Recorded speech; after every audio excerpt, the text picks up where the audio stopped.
मासुको नाम पनि लिन्न लिदिन भन्ने सोचेको है। अस्ति दसैँमा एकदमै धेरै मासु खाएर वाक्क लागेको भएर अलि टाइम चाहिँ खाँदै खान्न भन्ने सोचेको थिएँ। तर के गर्नु, बाटोमा हिँड्यो भने नि मासु नै बसाउँछ, ओल्लो घर पल्लो घरतिरबाट पनि बास्ना आउँछ। त्यस पछाडि त आफ्नो घरमा पकाएर खान मन लागिहाल्छ। अब फेरि घरमा चाहिँ यस्तो मिठो लोकल कुखुराको मासु आइसके पछाडि चाहिँ पकाउन त परिहाल्यो। पकाउने बेलामा चाहिँ मस्त तोरीको तेल हालेँ। अब कति धेरै तेल यताउता भन्दै चाहिँ नआउनु होला, मलाई अब तेल मन पर्नेले तेल खाँदा केही फरक पर्दैन नि त, तेल मन नपर्नेले बोइल गरेर खाँदा पनि हुन्छ। अनि मैले चाहिँ आज कुकरमा पकाउन थालेको। त्यही माथि पनि यो लोकल कुखुराको मासुमा हड्डी चाहिँ एकदमै धेरै हुन्छ अनि पाक्न नि लास्टै टाइम लाग्छ। अनि यो छाल त झन् पाक्दै पाक्दैन जति सिटी लगाउँदा पनि। सुरुमा चाहिँ मैले तोरीको तेल राखेर अनि मासुलाई राखेँ। अनि मैले मासुलाई चाहिँ मजाले फ्राई गर्छु, यत्तिकै अरू केही पनि राखिनँ। अनि जिरा पड्कायो भने पनि हुन्थ्यो, तर जिरा पनि सकेको रहेछ। अनि कता पसलतिर लिन जाने भनेर यत्तिकै तेलमै मासु राखेर यसरी मजाले चलाइ पकाएँ। घरिघरि सोच्छु कि मासु खान चाहिँ कसले सिकायो होला, जस्तो कहिलेकाहीँ चाहिँ छोडम क्या हो जस्तो हुन्छ। तर पनि फेरि कताबाट खान मन लागिहाल्छ है। अब मासु डाइरेक्ट मासु नखाए पनि मासुको आइटमहरू जस्तो मोमोहरू त छोड्नै नसक्ने जस्तो हुन्छ कि, फेभरेट हो नि त। ल मासु बुड्दा चाहिँ मासु एकदमै रातो भइसक्यो। त्यस पछाडि बल्ल मैले बेसार राखेर फेरि एकछिन चलाएँ। अनि बेसार राखेर चलाइसके पछाडि चाहिँ मासु अझै रातो भइसकेको थियो।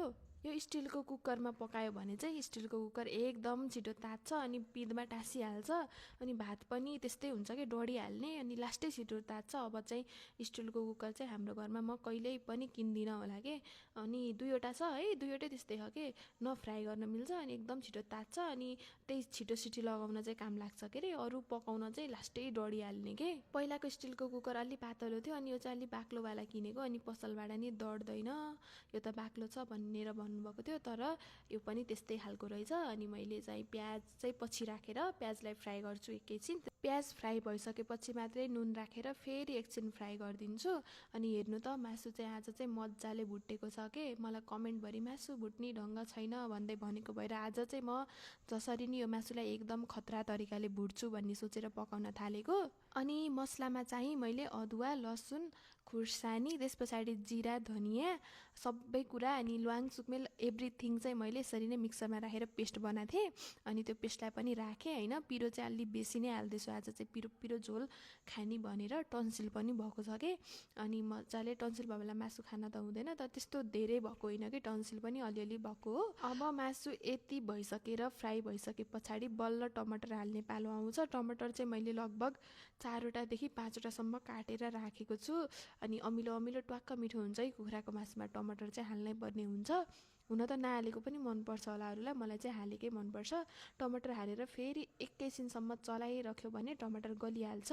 अनि अब सबै भइसके पछाडि लोकल कुखुरा हो नि त, यसको त झोल नै खाँदा मिठो हुन्छ, त्यही भएर मस्तले पानी हालिदिने। पानी हाल्दा चाहिँ तातो पानी हाल्यो भने बेस्ट हुन्छ कि झोल पनि, अनि मासु डुब्ने गरेर हाल्ने। त्यस पछाडि ढक्कन लगाइदिएर मैले लगभग 10 सिटी लगाएको थिएँ। कुकरबाट निकालिसके पछाडि मैले मासुलाई चाहिँ कराईमा राखेँ। अनि मासु चाहिँ यत्तिको देखेको छ, अझै पनि त्यो छाला पाके जस्तो चाहिँ मलाई लागेन कि, यत्रो 10 सिटी लगाउँदा पनि यस्तै हुन्छ। अनि लास्टमा चाहिँ मैले अलिकति धनियाँ राखिदिएँ। अनि मासु चाहिँ आज रेडी भयो। अब जति खान्न भने पनि मासु खान चाहिँ मन लागिहाल्छ। अनि अहिलेसम्म पनि मेरो भिडियो हेरेर मलाई फलो, लाइक, सेयर केही गर्नुभएको छैन भने चाहिँ फलो गर्न पनि नबिर्सिनु होला।